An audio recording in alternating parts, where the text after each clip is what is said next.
বলা হয় যে কর্ম কখনো প্রশ্ন করে না, সে শুধু অপেক্ষা করে। সময়ের সাথে সে রাস্তা বদলে নেয়, চেহারা বদলে নেয়, কিন্তু অভিসন্ধি কখনো বদলায় না। যে আগুন কখনো কারোর জন্য জ্বালানো হতো, সেই আগুন একদিন নিজের অধিকার নেয়ার জন্য ফেরত আসে। আজকের রাতও ঠিক সেরকমই। মুখ্য ঘাট থেকে দূরে একটা শুনশান শ্মশানে ছাইয়ের মোটা চাদর বেছানো, অর্ধেক জ্বলন্ত কাঠের মধ্যে একটা চিতা শেষ নিঃশ্বাস নিচ্ছে। সেই বোঝা আগুনের সামনে এক আঘরী সাধু বসে আছে, চোখ বন্ধ, শরীরে ছাই লেপটানো, জটা সময়ের বোঝা উঠিয়ে ওর ঠোঁট লাগাতার মন্ত্র বলে যাচ্ছে। আওয়াজ নেই, কিন্তু জেদ আছে। আর প্রত্যেক মন্ত্রের সাথে ও মাটি থেকে ছাই তোলে, আগুনে সমর্পণ করছে। আগুন অদ্ভুতভাবে জ্বলছে, থামতে চাইছে না। সাধুর শ্বাস ভারী হয়ে উঠছে, ভক্তির হাত ওপরে উঠছে, যেন নিজেকে পুরোপুরিভাবে এই ক্রিয়ায় হারিয়ে ফেলা। তখনই হঠাৎ আগুন নিভে গেল। চারপাশ যেন এক ভয়াবহ নিঃশব্দতা ছেয়ে গেল। সাধু মাথা মাটিতে ঠেকালো, আর যখন মাথা তুলল, তখন সেখান থেকে এক আকৃতি বেরোতে লাগলো। আস্তে, অসম্পূর্ণ, কিন্তু শান্ত। এক স্ত্রীর আত্মা, না চিৎকার না ছটফট, এমন এক দৃষ্টি যেটা অসহ্য অধিকারী। ও সোজা সাধুকে দেখল। প্রথমে সাধুর চেহারায় হালকা হাসি এলো। ওর মনে হলো ক্রিয়া সফল হয়েছে, কিন্তু পর মুহূর্তে হাসি জমে উঠল। ওর রুদ্রাক্ষের এক মালা ছিটকে ছাইয়ে পড়ে গেল। ছাতির মধ্যে এক পাতলা রেখা দেখা গেল, যেন কেউ স্পর্শ না করে এদিক ওদিক ভেলা করে দিয়েছে। হাওয়া আটকে গেল, নদীর আওয়াজ গায়েব হয়ে গেছে, আর পর মুহূর্তে সাধু হাঁপাতে হাঁপাতে মাটিতে পড়ে গেল। ঠান্ডা জমির ওপর আঘরী সাধু নিঃশব্দে পড়েছিল। ওর চারপাশে ওর পূজার সামগ্রী এদিক ওদিক পড়েছিল। ছাই এখনো ওর গায়ে লেগেছিল। আস্তে আস্তে ওর চোখ খুলল। ও হড়বড়িয়ে উঠে বসল। চিতা পুরোপুরিভাবে জ্বলে গেছে, শুধু আগুনের হালকা লালিমা দেখা যাচ্ছে। ও একটু বিভ্রান্ত হয়ে উঠল যে ও ওকে এমনভাবেই তো ছেড়ে দেয়নি।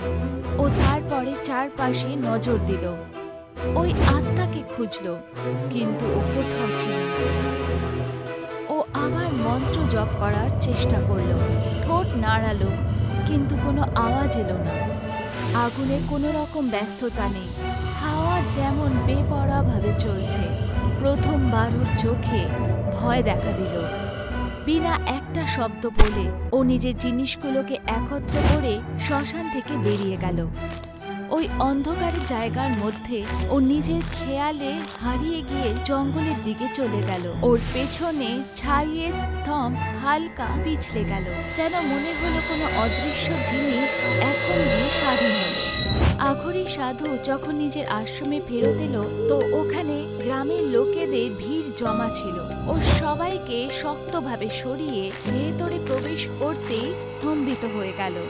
রাতের ঝড় ওর আশ্রমকে আবর্জনার মতন পরিবর্তন করে দিয়েছে। চারপাশে আবর্জনা, ভেঙে যাওয়া কাঠ আর সব জিনিস ওলট পালট হয়ে পড়েছিল। যে জিনিসগুলোকে ও অনেক বছর সাধনার পর জুটিয়েছিল, সেই সব মাটিতে মিশে গেছে। শাস্ত্রের পুস্তক ফেটে পড়েছিল, মূর্তি খণ্ডিত ছিল, আর ওই জায়গায় কোনোভাবেই দয়া বা পবিত্রতার কোনো চিহ্ন ছিল না। এমন মনে হচ্ছিল যেন কেউ জেনে বুঝে ওর আস্থা আর তপস্যাকে পিছলে দিয়েছে। মহারাজ, এটা কি করে হলো? একজন সাধুর জন্য সব ছাই সমান। কিন্তু মহারাজ, গ্রামের একটা ঘরও এদিক থেকে ওদিক হয়নি, কিন্তু আপনার এই ঘর, ভগবানের মূর্তি তো দেখুন, এটা কোনো বিপদের সংকেত নয়? সবার আপনি নিশ্চিন্তে থাকুন, আপনারা সবাই নিজের বাড়িতে যান। গ্রামের লোকেরা ওর কথায় সহমত হয়ে এক এক করে সেখান থেকে চলে গেল। কিছুক্ষণে আগুনের সাধু পুরোপুরিভাবে একলা হয়ে গেল। ও চারপাশে ধ্বংসস্তূপ চুপচাপ দেখতে থাকলো। ভেঙে যাওয়া জিনিস আর ছাইয়ে পরিবর্তিত হওয়া আশ্রমকে দেখতে থাকলো। তারপর ও ওখানেই দাঁড়িয়ে মন্ত্র উচ্চারণ করতে লাগলো আর আস্তে আস্তে নিজের চোখ বন্ধ করলো। ওই নিস্তব্ধতার মধ্যে শুধু ওর শ্বাস আর অসম্পূর্ণ প্রার্থনাই শোনা গেল। আঘরি সাধু হবন কুণ্ডের সামনে বসে মন্ত্রের উচ্চারণ করতে লাগলো। মন্ত্র পূরণ হতেই ও ছাইয়ের এক চুটকি আগুনের মধ্যে ফেলল, কিন্তু সেই মুহূর্তেই আগুন নিভে গেল। ও চমকে গিয়ে নিজের চোখ খুলল। সামনে এই অঘটন দেখে ওর শ্বাস আটকে গেল। এ কি? এরকম তো কখনো হয়নি। এটা তো খুব অনর্থক। সেই সময় এই ব্যাপারে ও ভাবছিল, সেই সময় ও এক বাচ্চার হাসি শুনতে পেল। ও মাথা ঘুরিয়ে জঙ্গলের দিকে তাকালো আর ও দূরে দাঁড়িয়ে এক বাচ্চাকে দেখতে পেল। কে তুমি? বাচ্চা চুপ রইল। ভয় পেও না, আমি তোমাকে কিচ্ছু করবো না। কে তুমি? বাচ্চা হঠাৎ ঘুরে জঙ্গলের দিকে দৌড়াতে লাগলো। সাধু উঠল আর ওর পিছু নিল, কিন্তু দেখতে দেখতে ও গাছের মাঝখানে গায়েব হয়ে গেল। ও চারপাশে খুঁজতে লাগলো, কিন্তু কোথাও ওর কোনো চিহ্ন দেখা গেল না। যেই ও নিজের স্থানে ফেরত আসার জন্য ঘুরল, ও একটা ফুসফুস শুনতে পেল, "আশ্বিনী।" চমকে ও পেছনের দিকে সরতে লাগলো আর জোরে চিৎকার করল। কে তুই? ওর নামে অনেকক্ষণ ধরে গুঞ্জন করতে লাগলো। প্রত্যেক কোণা থেকে আওয়াজ ধাক্কা খেয়ে ফেরত আসতে লাগলো। ওই তীক্ষ্ণ আর ব্যস্ত করে দেওয়া আওয়াজ সহ্য না করতে পেরে ও নিজের কান বন্ধ করলো আর ভয় কাঁপা হৃদয়ের সাথে জঙ্গল থেকে বাইরে পালালো। আঘরি সাধু অন্তিম সংস্কারের ঘাটে পৌঁছালো আর ওর নজর সেই কাঠের বোর্ডের ওপর গেল, যেখানে এর মধ্যেই ওই জায়গায় শেষকৃত্য হওয়া মানুষদের নাম লেখা আছে। ওই জায়গায় যেখানে ওর ধ্যান সাধনা ভঙ্গ হয়েছিল। যেই ও নামগুলোকে পড়ল, ওর মনে হলো যে যেই স্বপ্ন জাগাচ্ছিল সে কিন্নর ছিল। নাম অপরাজিতা। এক অদ্ভুত সংকোচ হলো ওর। যদি এই মহিলা অপরাজিত হয়, তাহলে আশ্বিনী কে ছিল? এই প্রশ্ন ওর মনকে ঘিরে ফেলল। ও সংকোচে সেখান থেকে ঘুরে চলে গেল আর পেছনে থেকে গেল সেই রহস্যের কাঠের বোর্ড। আঘরি সাধু নিজের বিছানায় বসে পবিত্র মন্ত্র উচ্চারণ করার চেষ্টা করল, কিন্তু ওর মন হঠাৎ খালি হয়ে গেল। ও সব কিছু ভুলে গেল। শব্দ, মন্ত্র, ভক্তি, যেন স্মৃতির ওপরে কেউ পর্দা দিয়ে দিয়েছে। ওম হ্রিম শ্রীম দপ ওম হ্রিম শ্রী ওম ভূর্ভুবঃ স্বাহা। ওর চোখ হঠাৎ খুলে গেল, তেজ আর বড় হয়ে গেল। আরও তৎক্ষণাৎ মনে হলো যে কিছু একটা শুরু হয়েছে। ভয় ওর চোখে দেখা যাচ্ছিল, গলা শুকোতে লাগলো। ও দাঁড়ানোর চেষ্টা করছিল। ও মাটির ঘড়া থেকে জল নিতে গেল, কিন্তু চমকে দেখল যে ঘড়া সেখান থেকে গায়েব। এদিক ওদিক ছটফটিয়ে খুঁজতে খুঁজতে ওর হাতে কিছু পুরনো শাস্ত্র আর ভুলে যাওয়া কিছু অবশেষ এলো, যেটা ও ঘরে পরিষ্কার করার সময় অবহেলা করেছিল। ও শাস্ত্র বার করলো আর পড়তে শুরু করলো। যেই ও পাতাগুলোকে মন দিয়ে দেখলো, গ্রাম থেকে ওর শিষ্য সতীশ দরজায় এসে দাঁড়ালো। মহারাজজি! এসো সতীশ, তা হঠাৎ কি ব্যাপারে আসলে? আমি এখান দিয়েই যাচ্ছিলাম, তাই ভাবলাম যে একবার দেখা করে যাই। চলো, ভালো করেছ। আর বলো, কেমন চলছে সবকিছু? সবকিছু ঠিকঠাক চলছে মহারাজ। গ্রামে একটা ছোট ফাংশন রেখেছি। যদি আপনি ওখানে আসতেন তাহলে আমার খুব ভালো লাগতো। অবশ্যই। কি জিনিসের অনুষ্ঠান? শুধু আমার ছোট বোনের বিয়ে ঠিক হয়ে গেছে, তো সেই খুশিতে আপনি নিশ্চয়ই এসে আপনার আশীর্বাদ দেবেন। আমি অবশ্যই আসবো। সতীশ মাথা নাড়িয়ে সম্মতি জানালো আর চুপচাপ সেখান থেকে চলে গেল। শাস্ত্র ওখানেই পড়েছিল। আঘরি সাধু সচিনের বোনের সমারোহতে বসেছিল, যেখানে গ্রামবাসীরা একাঠা হয়ে আনন্দ করছিল। ও ভিড় থেকে আলাদা বসে চুপচাপ সব দেখছিল। মঞ্চে এক ছোট্ট মেয়ে গান গাইছিল। ওর আওয়াজ কোমল কিন্তু আকর্ষণীয় ছিল। সাধু মন দিয়ে ওকে দেখছিল। হঠাৎ ওর অদ্ভুত মনে হলো, উৎসবের হাসি খুশির আওয়াজ যেন দূর হয়ে গেল, আর চারপাশে অন্ধকার নেমে এলো। চুপচাপের মধ্যেও হালকা তালির আওয়াজ পেল, অদ্ভুত রকমের, যেরকম কিন্নরদের হয়। ওর চোখ ছড়িয়ে গেল, হৃদয় দ্রুত স্পন্দন হতে লাগলো। আর ও দেখলো যে বাস্তবে এরা গ্রামবাসী, যারা মেয়েটির গানে তালি বাজাচ্ছিল। একটু ভয় ওর মনে বসেছিল, কিন্তু ও তৎক্ষণাৎ সেখান থেকে বেরোতে চাইছিল। তখনই ও দেখলো ওর পাশেই টিনের কাউন্টারে এক কিন্নরের আত্মা দাঁড়িয়ে আছে, আর সে আস্তে আস্তে তালি বাজাচ্ছে। ভয়ের চোটে ও ঘুরল, কিন্তু সেখানে কেউ ছিল না। যখন ও আবার কাউন্টারে দেখলো, তখন সেই আত্মা সেখান থেকে গায়েব ছিল। এটা জেনে যে কিছু অদ্ভুত হচ্ছে, ও দেরি করলো না, আর সেখান থেকে পালিয়ে গেল। ভয় এখন ওর মাথার মধ্যে বসে গেছিল। সাধু জঙ্গলে দৌড়াতে লাগলো। ওর মন স্মৃতির জালে জড়িয়ে পড়ছিল। তখনই ওর সামনে হঠাৎ এক ঝলকের রূপে পুরনো স্মৃতি আসতে লাগলো। অশ্বিনী, যে কিনা এক কিন্নরের সমাজের ভালোবাসা আর মার্গদর্শনের সাথে পালন করা হয়েছিল, মঞ্চে দাঁড়িয়ে নিজের সুরেলা আওয়াজে গান গাইছিল।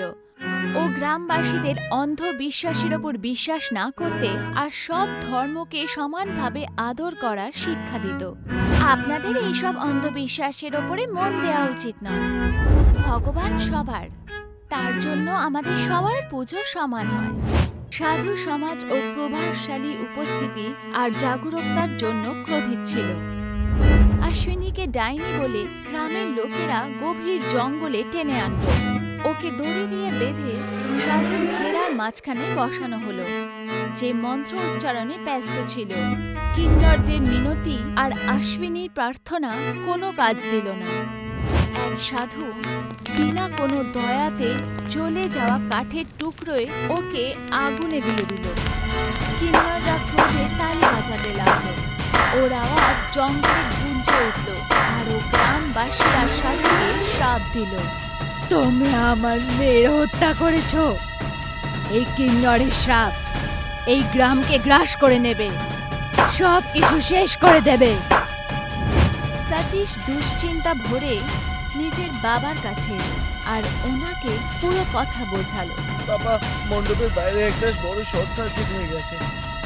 যেই ওর পিতা ওর দিকে ঘুরল আর কিছু বলতেই যাচ্ছিল, তখনই হঠাৎ এক ভয়ঙ্কর বিস্ফোরণ হলো, যেতে পুরো জায়গাটা নিজের ভয়ানক আগুনের মধ্যে গ্রাস করে নিল। সাধু দূর থেকে বিস্ফোরণ দেখতে থাকলো। ওর চোখে জল চলে এলো। ভয়ের চোটে ও পালাতে লাগলো। তখনই ওর রাস্তায় অপরাজিতার আত্মা প্রকট হলো। ওকে দেখে ও হাঁটুতে বসে গেল, কাঁপা কাঁপা ভাবে দয়ার ভিক্ষা চাইতে লাগলো। ক্ষমা করুন দেবী, আমার বড় ভুল হয়ে গেছে। আমি যা করেছি তা ভুল ছিল। আমি নিশ্চয়ই তার প্রায়শ্চিত্তের জন্য প্রস্তুত। অপরাজিতার আত্মা শান্ত হয়ে গেল। ওর চেহারায় জিদের হালকা হাসি দেখা গেল। ওর হাত উঠিয়ে সাধুকে হাওয়াতে ওঠালো, আর ওকে সেই জায়গাতে টেনে নিয়ে গেল যেখানে অপরাজিতার অন্তিম সংস্কার হয়েছিল। যখন ওকে অনিয়ন্ত্রিতভাবে হাওয়ায় টানা হচ্ছিল, ওর শরীর থেকে রুদ্রাক্ষের মালার মতি এক এক করে পড়তে লাগলো। শেষ রুদ্রাক্ষের মালা শ্মশানের দ্বারের ঠিক সামনে এসে পড়ল। এক ভয়ানক শক্তির সাথে অপরাজিতা সেটা হাওয়ায় ফেলে দিল, আর সাধু সোজা সেই জায়গায় গিয়ে পড়ল যেখানে ওর শেষকৃত্য সম্পন্ন হয়েছিল।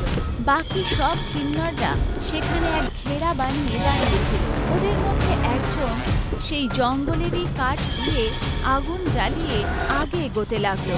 অপরাজিতা সেটাকে সাধুর সামনে তুলে ধরল, আর সাধু কাঁপতে কাঁপতে দয়ার ভিক্ষা চাইতে লাগলো। না না, আমাকে ক্ষমা করে দিন। না।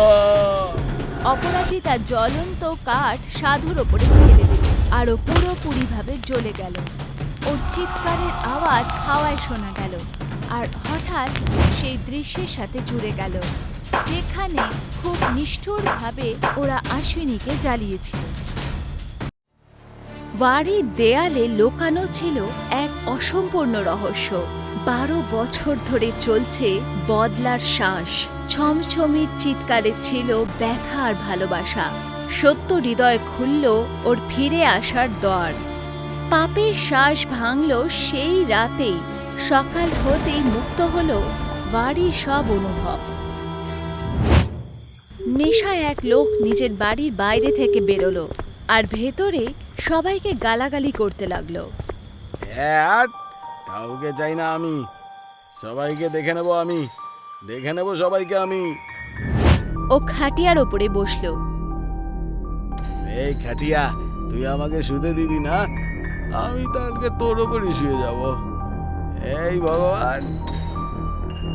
লোকটি শুয়ে পড়ল আর শেয়ালের আওয়াজ শোনা গেল। ও সব কিছু ইগনোর করলো আর আরাম করে শুয়ে পড়ল। একটা মশা ওর গালে বসলো। ও চোখ বন্ধ করে ওকে মেরে দিল। কিছুক্ষণ পর ও অনুভব করলো যে আরো একটা মশা ওর গালে বসছে। আরে কি রে বাবা, এই মশাটাও না। সেই লোকটি ওর চোখ খুলল, ও ভয় পেয়ে গেল। ও দেখলো ঠিক ওর ওপরে এক কিন্নারের ভূত ভাসছে। ও হাঁপাতে লাগলো, যেন ওর ঘাম ছুটছে, শরীর যেন জড়ো হয়ে গেছে। ওর চোখ বিস্ফারিত হয়ে গেল। এক মুহূর্তেই ওর চোখ কালো হয়ে গেল আর ওর রক্তের চোখের জল ফেলতে লাগলো। ওর মুখ থেকেও রক্ত বেরোতে লাগলো আর ভূত ওকে দুষ্টু হাসির সাথে দেখতে লাগলো। কিছুদিন পর গ্রামে মেলার দিন এলো। প্রত্যেকেই মেলার মধ্যে ব্যস্ত। লোকে দোকানে কেনা বেচা করছে। কিছু লোক খাবার দোকানে স্টলে সুস্বাদু জল খাবার খাচ্ছে। বাচ্চারা নাগরদোলনা আর খেলনার আনন্দ নিচ্ছে। আর কিছু লোক রাস্তার মধ্যে জাদু দেখানো আর্টিস্টকে দেখছে। এর মধ্যেই আমাদের কাহিনীর নায়ক সাগর মেলায় প্রবেশ করলো। ও শহরের লোক, যে এখানের মহলের জোড়া রিয়েল এস্টেটের ডিল করতে গ্রামে এসেছে। ও নিজের কাজের মাঝখানে মেলার মজা নিচ্ছে। ও গ্রামবাসীদের আনন্দ দেখছে আর দেখছে যে কিভাবে সবাই একসাথে এসেছে। এই মুহূর্তে ওর একটা ফোনে কল এলো। হ্যালো, হ্যাঁ হ্যালো, হ্যালো, আওয়াজ আসছে না। হ্যালো ওয়ারিকা, দাঁড়াও, আমি কিছুক্ষণ বাদে কল করছি।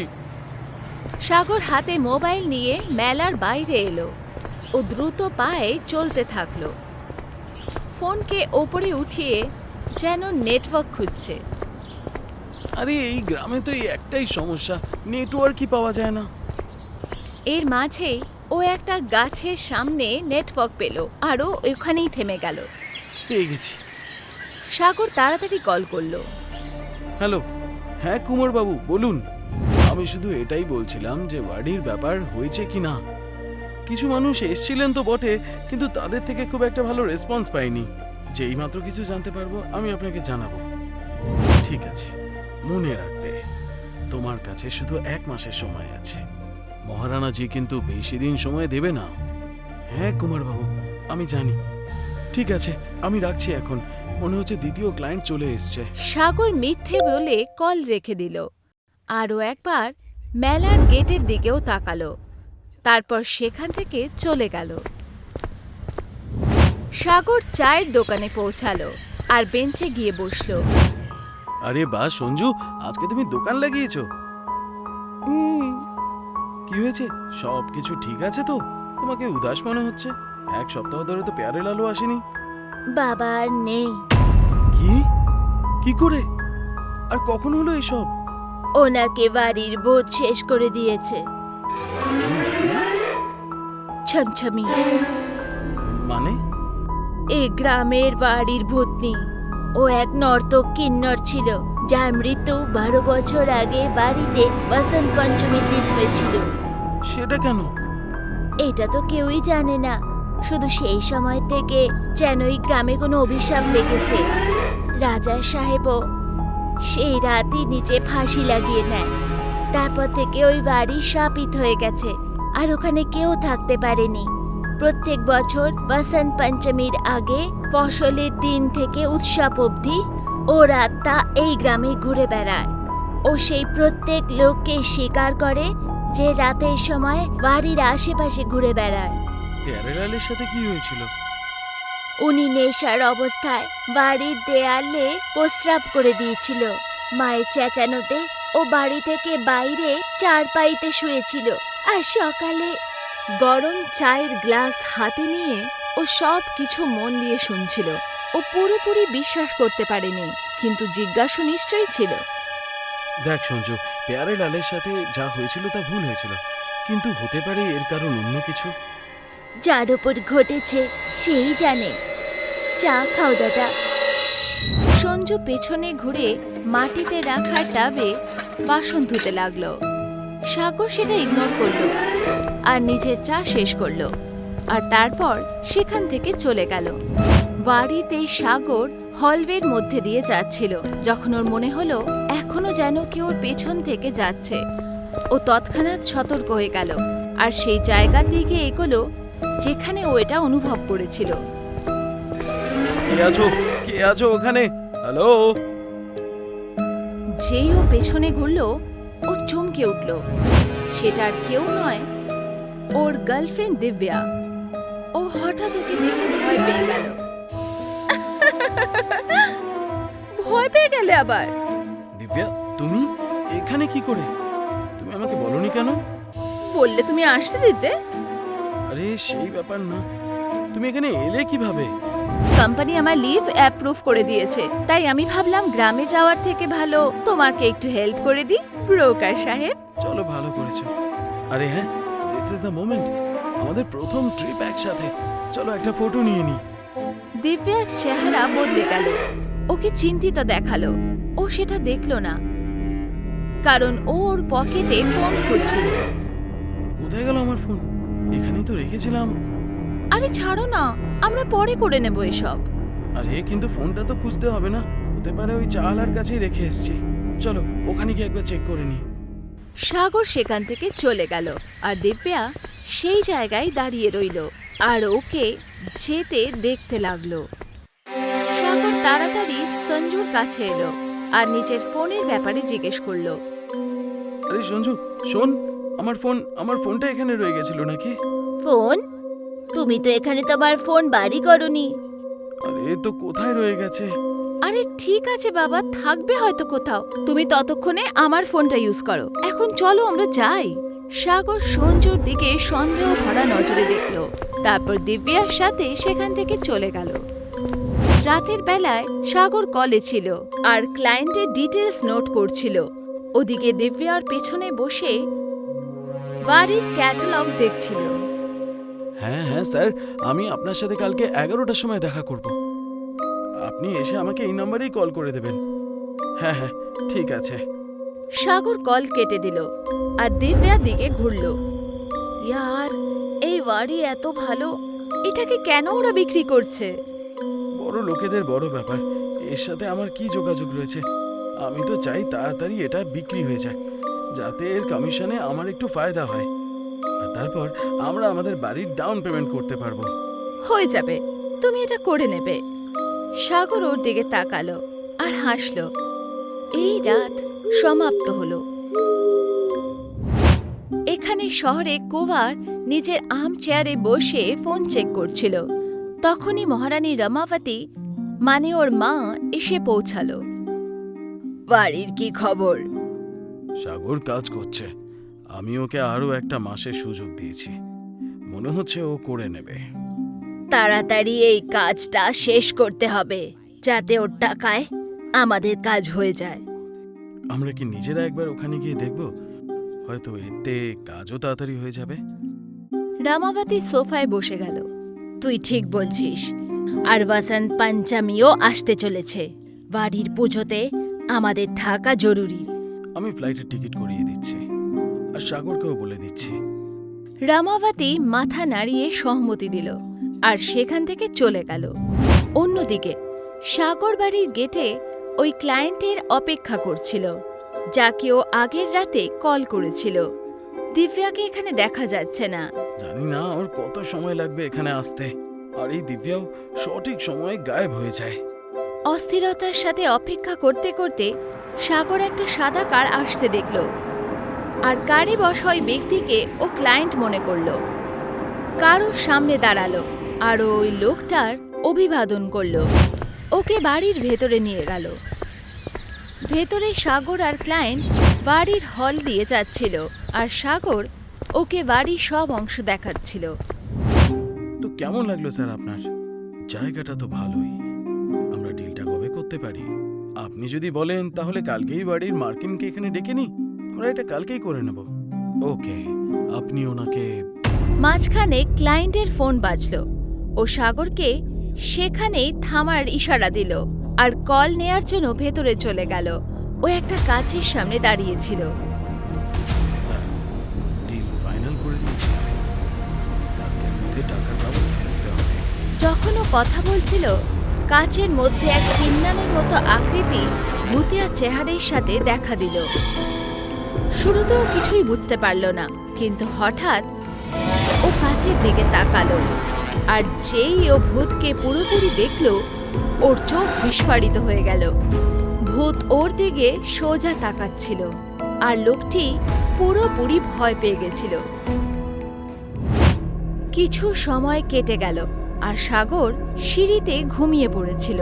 ও হঠাৎ জেগে উঠল আর অনুভব করল যে ক্লায়েন্ট এখনো ফেরত আসেনি। সাগর ওকে খোঁজার জন্য ভেতরে গেল, কিন্তু ওকে কোথাও দেখতে পেল না। ও চারপাশে খুঁজল, কিন্তু ক্লায়েন্টকে কোথাও দেখা গেল না। তখনই হঠাৎ দিব্যা ওর সামনে এলো। কি করছো তুমি? কোথায় গায়েব হয়ে গেছিলে এতক্ষণ ধরে? আরে তুমি কি করছো? আমি তো তোমায় খুঁজছিলাম। দিব্যা ওকে ফোন দিল। এই নাও, কথা বলে নাও। কুমার সাহেবের কল আসছিল। কুমারের? দাও, তাড়াতাড়ি দাও। সাগর ফোনটা নিল আর লিভিং এরিয়ার দিকে চলে এলো। কুমারকে আবার কল করলো।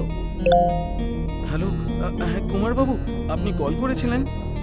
এক তো তুমি আগে একটা নতুন ফোন কিনে নাও। আমি কখন থেকে তোমাকে কল করছি, দিব্যা ফোনই ওঠাচ্ছিল না। সরি কুমার বাবু, বলুন আপনি কিছু বলতে চাইছিলেন? আজকে সন্ধ্যাবেলা আমরা ওখানে পৌঁছাচ্ছি, আর বাড়িতে একটা বড় পুজো হবে বসন্ত পঞ্চমীর জন্য। মনে রাখবে কিন্তু। আগে আগে কুমার সাহেব, আমি আগে দেখে নেব। কুয়ার কল রেখে দিল। দিব্যা, যে সাগরের পেছনে দাঁড়িয়েছিল, সামনে এলো। কি হয়েছে? কুমার আজকে সন্ধ্যাবেলায় এখানে পৌঁছচ্ছে। দিব্যা চোখ চমকে উঠল, যেন এই মুহূর্তের অনেক দিন ধরে অপেক্ষা করছে। ও হ্যালো, কোথায় হারিয়ে গেছো তুমি? কুমার আসছে এখানে, কোনো খান নয়। চলো এবার। হ্যাঁ হ্যাঁ, কিছু না, চলো। দুজনে সেখান থেকে চলে গেল। রাতে কুমার আর রামাবতীর প্রাইভেট জেট ল্যান্ড করলো। কুমার আর রামাবতী বিমান থেকে বাইরে বেরোলো, আর একটা ভালো পোশাকে ম্যানেজার ওদের কার অবধি নিয়ে গেল। রামাবতী কারে বসে গেল। যে কুমার কারে বসতে গেল, ম্যানেজার ওর কানে কিছু ফিসফিস করে বলল। কুমার মাথা নাড়ল আর কারে বসে গেল। কার চলতে লাগলো। অন্যদিকে সাগর নিজের ঘরে বসেছিল। সাগর একটা চেয়ারে বসেছিল, আর এদিকে দিব্যা বিছানার ওপর বসেছিল। তবেই কুমার সাহেব চলে এসছে, তাই না? হ্যাঁ, এসে তো গেছেই নিশ্চয়ই। কেন? না, কিছু না, ব্যাস এমনি জিজ্ঞেস করছিলাম। জবের থেকে কুমারের আসার কথা জানিয়েছি, তবে থেকে খুব ইন্টারেস্টেড হয়ে গেছো তুমি ওদের ওপর। আমাকে ছেড়ে ওদের সাথে থাকার ইচ্ছে আছে নাকি? আরে না না, আমি তো এমনি জিজ্ঞেস করছিলাম। বাড়িতে রামাবতী আর্ম চেয়ারে বসেছিল। তখনই কুমার 2 কাপ কফি নিয়ে এলো। ও সেটা টেবিলে রাখলো আর ওনার সামনে বসলো। সব প্রস্তুতি হয়ে গেছে। কালকের যজ্ঞের পর এই দুর্ভোগ এখান থেকে ঘুচে যাবে। আর আমি আমার কিছু বন্ধুদেরকেও ডেকেছি, যারা এই বাড়িটাকে কিনতে চায়। একসাথে ওদের সাথেও কথা হয়ে যাবে। ঠিক আছে, এখন তুমি শুধু খেয়াল রেখো, এত বছর ধরে আমি যে কথা গ্রামকে লুকিয়ে এসেছি, সেটা যেন কারোর সামনে না আসে, তোমার বন্ধুদের সামনেও নয়। নয়তো এতে আমাদের কাজ ঘেটে যাবে। কুমার গভীর চিন্তায় ডুবে গেল। আরো 12 বছর আগের নিজের অপরাধের কথা মনে পড়ল। 12 বছর আগে রাজা বিজয় সিং নিজের সিংহাসনে বসেছিল, যেখানে ছমছমি নামের কিন্নার ওনার সামনে নৃত্য করছিল। ও রাজার সব থেকে প্রিয় শিল্পীদের মধ্যে একজন ছিল, আর রাজা ওকে সব সময় শুধু এক শিল্পীর রূপে নয়, বরঞ্চ এক বোনের মতো ভালোবাসতো। বাহ ছমছমি বাহ, আজকেও তুমি তেমনই আছো যা 23 বছর আগে আমি পেয়েছিলাম। রাজা উঠলেন, নিজের সোনার হার বার করলেন আর সেটা ছমছমিকে দিয়ে দিলেন। ও সেটাও নিজের হাতে নিয়ে স্বীকার করল আর চোখে ভরা জল নিয়ে ওকে দেখল। আমি আপনার উপহারে খুবই কৃতজ্ঞ। আমি কথা দিচ্ছি, আমি সব সময় আপনার জন্য আপনার সাথে থাকব। তুমি আমার ছোট বোনের মতন হও। যেইভাবে তুমি কথা বলছো সেটাই তোমার অধিকার আছে। ছমছমি গর্বের সাথে রাজার চোখে দেখল। কুমার আর রমাবতী ওপরে দাঁড়িয়ে হলের দিকে দেখল, যেখানে এই সব হচ্ছিল, আর ওই ব্যাপারটা নিয়ে খুবই রেগেছিল। কুমার আর রমাবতী ঘরের মধ্যে ঢুকল। কুমার জোরে দরজা বন্ধ করল। এ কি মা, এইভাবে তো মামা সবকিছু নিজের ছমছমির নামে করে দেবে, আর আমরা কি পাবো? এর জন্য আমাদের কিছু করতে হবে। ছমছমিকে বুদ্ধির সাথে ঠিকানা লাগাতে হবে। কিন্তু সেটা কি করে? ছমছমি রাত্রিবেলায় চুপচাপ হলের মধ্যে দিয়ে যাচ্ছিল। পুরো মহল শান্ত ছিল, কারণ সবাই ঘুমিয়েছিল। একদিকে রমাবতী ও রাস্তায় এলো। ছমছমি চমকে উঠল আর এক পদক্ষেপ পিছিয়ে গেল। দিদি, আপনি এখানে? যেই ও পেছন দিকে সরল, ও কুয়ারের সাথে ধাক্কা খেল, যে ওর পেছনে দাঁড়িয়েছিল। কি করতে চাইছেন তোমরা? দিদি, এসব কি? রমাবতী নিজের হাতে একটা ট্যাবলেট ধরেছিল, আর ছমছমি সেটা দেখে নিল। না না, এসব কি? কোনো রকম দয়া না দেখিয়ে কুমার ওকে ধরে ফেলল আর জবরদস্তি ওর মুখ খুলল। রমাবতী ট্যাবলেট ওর মুখের মধ্যে ঢেলে দিল আর ওর মুখটা বন্ধ করে দিল। ক্ষমা করো ছমছমি, কিন্তু সম্পত্তির খিদে মানবিকতার থেকে অনেক বড় হয়। ছমছমি নিজেকে ছাড়ানোর খুব চেষ্টা করল, কিন্তু কুমার ওর ওপরে চেপে বসল। ওর শ্বাস ভারী হয়ে গেছিল, ওর চোখ পেছনের দিকে ঘুরে গেছিল, আর ওর মুখ আর চোখ দিয়ে রক্ত পড়তে লাগলো। কিছু সময় ধরে সংঘর্ষ করার পর ওর মৃত্যু হয়ে গেল। কুয়ার যেই ওর নির্জীব শরীর মাটিতে ফেলে দিল, পেছন থেকেও একজন পরিচিতর গলা পেল। কুমার! সেটার কেউ নয়, বরঞ্চ রাজা বিজয় সিং ছিল। ও ছমছমির নির্জীব শরীর দিকে দৌড়ে গেল, ওকে ওঠালো আর জোরে গলায় জড়িয়ে ধরল। এটা কি হয়ে গেল? বোন, ওঠো, আমার প্রশ্নগুলোর জবাব দাও। রেগে গিয়ে রাজা উঠল আর কুমার আর রমাবতীর দিকে এগোলো। আমি তোমাদের দুজনকে ছাড়বো না। তোমরা আমার বোনকে মেরে ফেলেছো। আমি তোমাদের কাউকে ক্ষমা করব না। তোমাদেরকে এর শাস্তি পেতেই হবে। রাজা কিছু করত তার আগেই কুমার ওর গলা ধরে বসল আর ওকে দেয়ালে ধাক্কা দিল। রাজা নিজেকে ছাড়ানোর চেষ্টা করল, কিন্তু অসফল হল। ও তোর জন্য মরেছে। তুই ওকে যত্ন করে রেখে দিয়েছিলি, আর এবার না থাকবে বাঁশ আর না বাসবে বাঁশি। কিছুক্ষণ সংঘর্ষ করার পর রাজার মৃত্যু হয়ে গেল, আর ওর শরীর ছমছমি শরীরের পাশে পড়ে রইল। কুমার আর রমাবতী সেখানে দাঁড়িয়ে রইল আর একে অপরকে দেখতে লাগলো। এই সব মনে করে কুমার চেয়ারের ওপর বসেছিল আর রমাবতী ওকে দেখছিল। কি হয়েছে? ভাবছি যে এত টাকা দিয়ে আমরা করবোটা কি। দুজনে হাসলো আর এখানেই রাত সমাপ্ত হলো। পরের রাতে পূজার সব সরঞ্জাম পূরণ হয়েছিল। এক পণ্ডিত মন্ত্র পড়ছিল আর হাওয়ান কুণ্ডে আহুতি দিচ্ছিল। দুটো আটার পুতুল জ্বলন্ত আগুনের সামনে রাখা ছিল, আর পণ্ডিত মন্ত্র পড়তে পড়তে আগুনের আওয়াজের মধ্যে পুজো করছিল। কিছুটা দূরে কুমার আর রামাবতী দাঁড়িয়েছিল, আর তার সাথে কুমারের বন্ধুও ছিল, বাড়ির সমঝোতাকে সম্পূর্ণ রূপ দেওয়ার জন্য। তখনই সাগর আর দিব্যা সেখানে পৌঁছালো। কুমার সাগরের দিকে তাকিয়ে মাথা নাড়ল, আর সাগরও জবাবে মাথা নাড়ালো। ওরা আলাদা দাঁড়িয়ে সমঝোতার প্রক্রিয়া দেখছিল। হঠাৎ দিব্যার ব্যবহার অদ্ভুত হয়ে গেল। ওর চেহারা বদলে গেল, আর ওর চোখ পেছনের দিকে ঘুরে গেল। ও হাওয়ান কুণ্ডের সামনে পণ্ডিতের দিকে এগোলো, ওর গলা ধরল আর গলা টিপতে লাগলো। ওর লম্বা নখ পণ্ডিতের ত্বকে ঢুকে গেল, যাতে ওর গলা রক্তে ভিজে গেল, আর রক্ত আটার পুতুলের ওপরে পড়ল। পণ্ডিত সবার সামনেই মারা গেল। সাগর, কুমার আর রামাবতী আর কুমারের বন্ধু এই ভয়ানক দৃশ্য দেখল। সাগর ভয়ের চোটে চিৎকার করতে লাগলো। দিব্যা! ও ঘুরল আর জোরে চিৎকার করল, যাতে পুরো মাটি কেঁপে উঠল। সাগর দেখল যে ওর চেহারা পুরুষের মতন মহিলায় বদলে গেছে। এক মুহূর্তে কুমার আর রামাবতীর হাব ভাব বদলে গেল। ছমছমি, হ্যাঁ, আমি এই দিনটার 12 বছর ধরে অপেক্ষা করছিলাম। তোমরা প্রত্যেক বছর এই পূজার মাধ্যমে আমাকে ছটফটিয়েছ, আর আমি কিচ্ছু করতে পারিনি। আমার নিজেকে প্রকট করার জন্য সত্যিকারের ভালোবাসার দরকার ছিল, যেরকমটা আমি আমার ভাইয়ের চেয়ে পেয়েছিলাম, আর সেটাই আমি আজ এই মানুষের থেকে পেয়েছি। ব্যাস, এখন অনেক হয়েছে। আজকের রাত তোমরা তোমাদের অন্যায়ের শাস্তি পাবে। এই রাত তোমাদের শেষ রাত। ছমছমি হাওয়ায় উড়তে উড়তে দুজনের ওপরে গিয়ে পড়ল, আর ওদের গলা ধরে ওদের দেয়ালে ঠাসিয়ে দিল। ওরা নিজেদের ছাড়ানোর চেষ্টা করলো, কিন্তু অনেক দেরি হয়ে গেছিল। ওদের চোখ থেকে রক্ত বেরোতে লাগলো, যেটা আজ থেকে 12 বছর আগে ওকে আর ওর ভাই রাজাকে মারা হয়েছিল।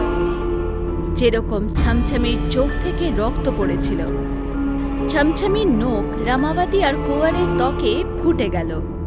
যেরকম কুমার রাজার গলা টিপেছিল আর ওনাকে মৃত্যু দিয়েছিল, কুমার আর রামাবতী মোটামুটি মারাই গেছিল, শুধু হালকা হালকা সংঘর্ষের মতন কাজ করছিল। ওদের মুখ দিয়ে রক্ত বেরোচ্ছিল, আর ওদের চেহারা লাল হয়ে গেছিল। ওরা দুজনেই মারা গেল ছমছমির গলা টেপার কারণে। ও ওদের ছেড়ে দিল, আর ওদের শরীর একে অপরের পাশাপাশি পড়ে গেল, একদম 12 বছর আগে যেরকম রাজার সাথে হয়েছিল। ছমছমি সাগরের দিকে চোখ ভরা জলে তাকালো, আর এক মুহূর্তে ওর চেহারা বদলে গেল। ছমছমি গায়েব হয়ে গেল। দিব্যা অজ্ঞান হয়ে মাটিতে পড়ে গেল। সাগর ওর দিকে দৌড়ে গেল, আর ওকে জড়িয়ে ধরল। 3 দিন পর সাগর বাস স্টপে উদাস হয়ে বসেছিল। তখন দিব্যা ওর সামনে এলো। ও নিজের হাত ওঠালো, আর ওর হাতে সাগরের হারিয়ে যাওয়া ফোন ছিল। এটা তুমি কিভাবে পেলে? ব্যাস, পেয়ে গেছি। এটা খুলে নাও, হয়তো তোমার কিছু দরকারি থাকবে। সাগর তাড়াতাড়ি নিজের ফোন আনলক করলো, আর দেখলো যে দিব্যার অগণিত মিসড কল আর মেসেজেস এসেছে। সবাই এটাই জিজ্ঞেস করছে যে ও কোথায়। ও উপরে তাকালো, কিন্তু দিব্যা সেখানে ছিল না। ও চারপাশে খুঁজল, কিন্তু ওকে কোথাও দেখা দিল না। তখনই এক সাদা বাস স্টপে এসে দাঁড়ালো। শকিং করা জিনিস, যে মেয়েটি বাস থেকে নামলো সে আর কেউ নয়, বরঞ্চ দিব্যা ছিল, যার চোখ রাগে জমেছিল। ও সাগরের কাছে এলো, আর কোনো কিছু না বলে ওর চেহারায় একটা জোরে থাপ্পড় মারল। সাগর এক মুহূর্তের জন্য অবাক হয়ে গেল, কিন্তু তারপরও কি হলো বুঝে গেল। ও দিব্যাকে জড়িয়ে ধরল। আই এম সরি, আমি তোমাকে সব বুঝিয়ে বলছি। বাড়ির দিকে নজর গেল, যেটা কাল অবধি একটা অশান্ত জায়গা ছিল, আজ শান্তিতে পরিপূর্ণ ছিল, আর প্রত্যেক বন্ধন থেকে মুক্ত দেখাচ্ছিল। কাহিনী এখানেই সমাপ্ত হলো।